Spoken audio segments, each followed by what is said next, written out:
नमस्कार, India post news में आपका स्वागत है। आज हम बात करेंगे गन्ने से गुड़ कैसे बनाया जाता है। जैसे ही सर्दियों का मौसम शुरू होता है, कोल्हू का पहिया घूमने लग जाता है। लेकिन आजकल कोल्हू के बारे में एक कहावत प्रचलित है, कहाँ गए वो चरखी कोल्हू, कहाँ गई वो मधुर श्वास, कोल्हू गए कबाड़ी के घर, पूरी हुई ने गुड़ की आस। इसका मतलब है कि अब धीरे धीरे कोल्हू कम हो गए हैं और जो गुड़ बनाने की प्रक्रिया है वो भी अब लगभग कम हो गई है। दिसंबर में जब गन्ने की फसल तैयार होती है तभी कोल्हू का पहिया घूमने लग जाता है और लगभग 2 से 3 महीने का ये सीजन रहता है। गन्ने से जो ताज़ा गुड़ है वह राहगीरों को अपनी ओर आकर्षित करता है। हालांकि हरियाणा में खासकर रोहतक, सोनीपत, झज्जर जिलों में कोल्हू अब बहुत ही कम हो गए हैं।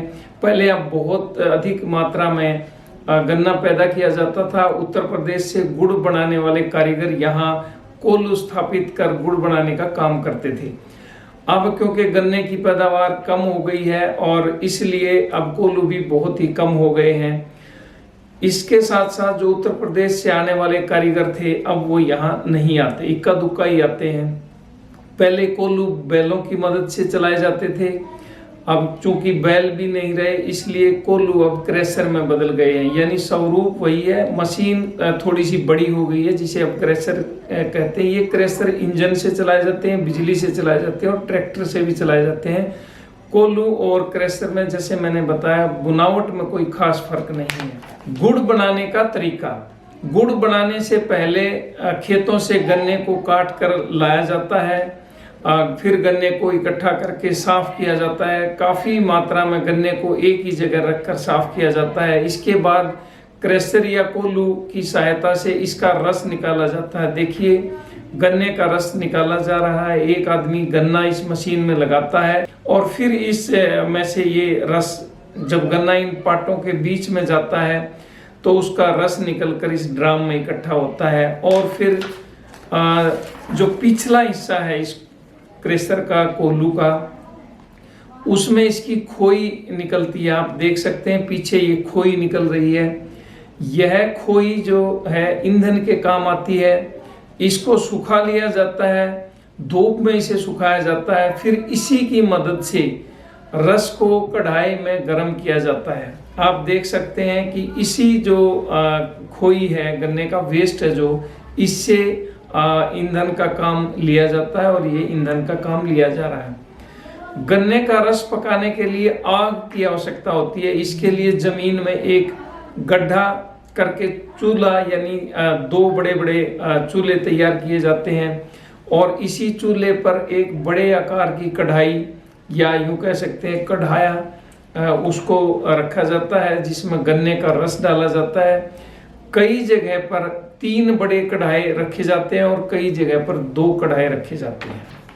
पहले एक कढ़ाई में रस डाला जाता है, इसमें उबलता है, इसके बाद इसमें से इसकी सफाई की जाती है और फिर इसको दूसरे कढ़ाई में डाला जाता है। गन्ने का रस उबालते समय इसमें सुखलाई के पौधे के तने को और जड़ के रस को डाला जाता है। इसे आमतौर पर जंगली भिंडी के नाम से पुकारा जाता है। किसान सुखलाई के पौधे के बीज गन्ने के बीज के साथ ही बीज देते हैं ताकि गुड़ बनाते समय इस पौधे को ढूंढना ना पड़े। इसकी सहायता से रस में मिले हुए सभी मैल और कूड़ा जो है वो झाग के साथ उबलते रस के साथ ऊपर आ जाते हैं, जिससे उबलते रस से एक बड़ी सी छलनी से इन्हें साफ किया जाता है, बाहर निकाल लिया जाता है। गुड़ की पहली क्वालिटी ही इसका साफ सुथरा होना है। एक कढ़ाई से इसको साफ करके दूसरे कढ़ाई में और दूसरे से तीसरे में और फिर ये फाइनली जो गुड़ है उसके लिए ये तैयार होता है। इसके उपरांत रस को साफ करके दूसरे बड़े कढ़ाई में कुछ समय तक रस को पकाने के लिए छोड़ दिया जाता है। एक निश्चित समय तक उबलने के बाद रस जो है गाढ़ा हो जाता है और एक संतुलित तापमान पर आने के बाद जो कारीगर है गुड़ बनाते हैं उनको पता है कि कितने तापमान पर इसको पकाया जाना चाहिए। इसके बाद इस कढ़ाई से इसको एक सांचे में यानी चाक में निकाला जाता है। आप देख सकते हैं ये चाक है, इसमें निकाला गया।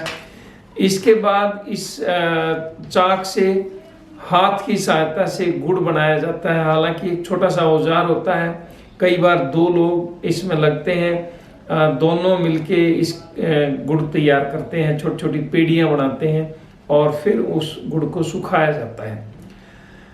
गरम गरम गुड़ खाने का सबका मन करता है, तो गरम जो गुड़ है उसकी सुगंध खेतों की तरफ जाते हुए, सड़क पे चलते हुए लोगों का ध्यान अपनी ओर आकर्षित करता है गुड़ की सुगंध।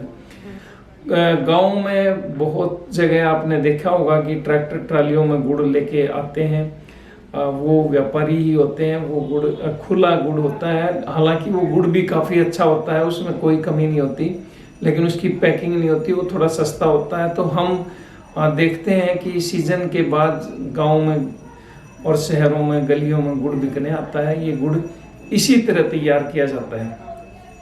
गुड़ की विशिष्टता भी बढ़ाई जा सकती है। इसमें कई बार गन्ने के रस में आंवला, सौंफ, अदरक आदि मिक्स किया जाता है। इसमें कुछ ड्राई फ्रूट्स भी डाले जाते हैं, तो ये बहुत ज़्यादा स्वादिष्ट और पौष्टिक गुड़ बन जाता है।